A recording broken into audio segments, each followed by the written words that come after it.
Olha, um julgamento de adulto para um menino. Um menino que matou a madrasta grávida a sangue frio. No estado da Pensilvânia, nos Estados Unidos, um menino de 12 anos pode até ser condenado à prisão perpétua. A justiça não entende que ele conseguirá ser recuperado. Ana Horta, qual o critério que o juiz adotou para considerar o adolescente irrecuperável?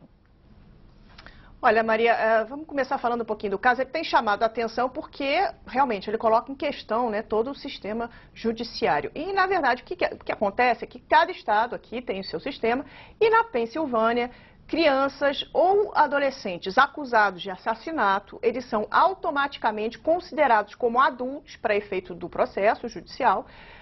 E apenas uma decisão do juiz pode suspender isso e pode direcionar o processo para uma corte juvenil. Então, nessa corte juvenil, se condenada, a criança fica presa num centro de recuperação para menores e aí é libertada aos 21 anos. Então, nesse caso de Jordan Brown, que hoje tem 12 anos, o juiz decidiu que esse processo de recuperação não teria eficácia.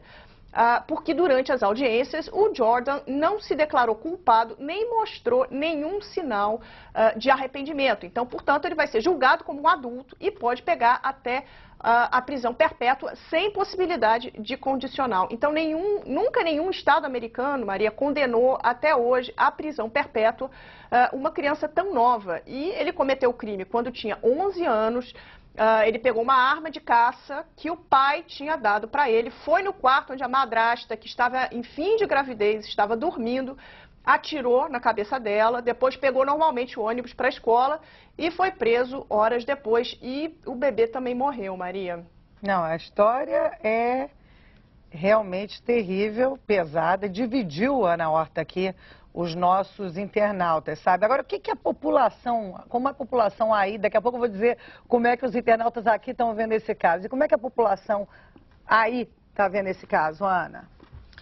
Olha, Maria, a questão é se uma criança, mesmo cometendo um crime tão bárbaro, né, se ela pode ser condenada a uma pena tão dura. Então, as opiniões aqui, Maria, elas se dividem, eu acredito que aí no Brasil também, né? O pai de Jordan diz que ele é apenas um menino que não merece essa pena e que nem entende o que está em jogo. Agora, já a família da mulher assassinada diz que Jordan era um menino agressivo, que estava muito enciumado com o fato da madrasta ter um bebê.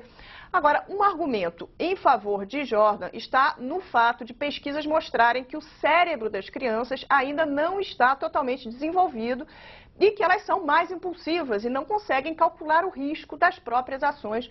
E foi justamente esse tipo de pesquisa que levou a Suprema Corte daqui a banir, em 2005, a pena de morte para crianças. Mas, evidentemente, que a discussão continua, Maria, e esse caso do Jordan reacendeu toda essa discussão, porque ficam várias perguntas, né? Porque, por exemplo, até que idade uma criança deveria ser preservada de uma pena de prisão perpétua, né? Que tipo de tratamento deve ser dado, então, a uma criança que cometeu um crime hediondo? Será que o sistema judicial juvenil está adaptado a esse tipo de situação que, infelizmente, vem crescendo aqui nos Estados Unidos? E, finalmente, Ana Maria, qual é a culpa da própria sociedade que expõe as crianças a cada vez mais violência, videogame, televisão, enfim, é uma grande discussão, né, Maria? Expõe as crianças por aí a armas também, né? Com que facilidade as crianças encontram uma arma solta aí nos Estados Unidos. Ana, agora eu vou contar aqui como é que estão as posições dos brasileiros, né? Dos nossos internautas, pelo menos aqui que estão assistindo o Estúdio I. A Tatiane Oliveira, por exemplo, ela diz o seguinte: fiquei com pena do garoto de 12 anos. Não deveria ser julgado como adulto, até porque a atitude dele não foi de um adulto, e sim de um menino infantilizado pela falta da mãe, com medo de perder o pai para o irmãozinho. Talvez tenha até algum problema psicológico. Eu acho que isso vai ser visto no julgamento, né? Eu acho que a gente está falando aqui de uma coisa que ainda não foi definida o que vai acontecer com ele, né? Só abriu essa possibilidade dele ser condenado à prisão perpétua, mas eu acho que ainda tem muita coisa em jogo para ser definida aí durante o curso do julgamento. O que vocês acham desse caso? Eu acho que o ponto que a Ana levantou com relação à formação das crianças, a gente tem visto ainda, não casos de violência, mas, por exemplo, crianças que se expõem a riscos quando desnecessários. Quer dizer, a criança não tem capacidade realmente de avaliar o risco. A gente vê garoto, há pouco tempo teve aqui no Rio de Janeiro um menino que pulou da janela que achou que era um super-herói. Né? Era mais novo, verdade, mas isso é uma coisa recorrente. Quer dizer, a criança realmente não consegue saber até onde vai o risco que ela está correndo. Nesse caso ainda é pior, porque é um risco de uma sanção. Ou seja, eu estou correndo risco porque eu vou ser punido. Qual o tamanho daquela punição?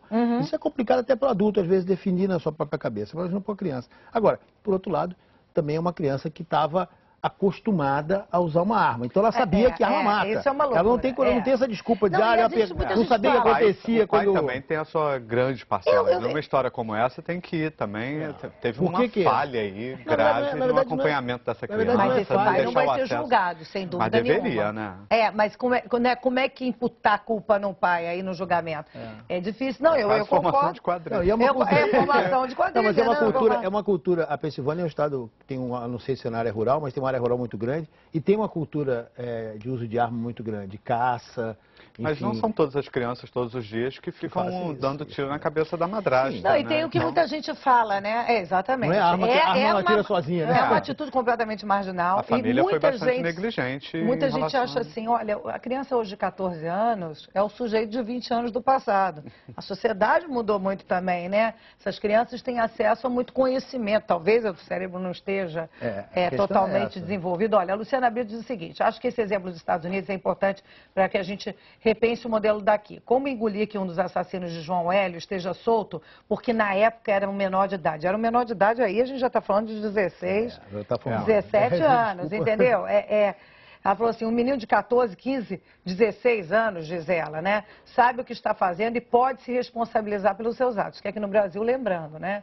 Se eu tenho 17 anos e 11 meses e matar alguém...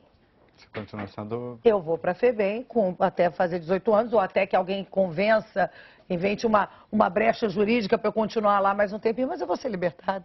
Mas você pode votar. E eu posso votar com 16, né? E me deixam matar, digamos, aspas, em 16. E a Mariana Mamed, ela fala assim, Maria, eu acho que todo mundo merece uma segunda chance. Mas o problema é que aqui no Brasil, as instituições para menores transgridem mais do que educam. E a Ana Horta falou que até nos Estados Unidos eles questionam também o sistema de recuperação do menor por lá. Mas gosto dessa análise caso a caso, como foi feito nos Estados Unidos.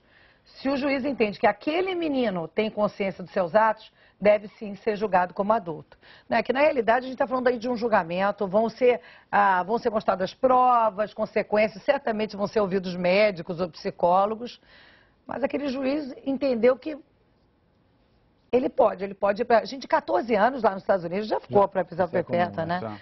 Se não me engano, na Inglaterra tem um exemplo de uma criança de 12 anos condenada à prisão perpétua, ou a prisão assim, por um tempo muito grande, por conta de assassinato de outra criança. Isso não é uma coisa exclusiva dos Estados Unidos.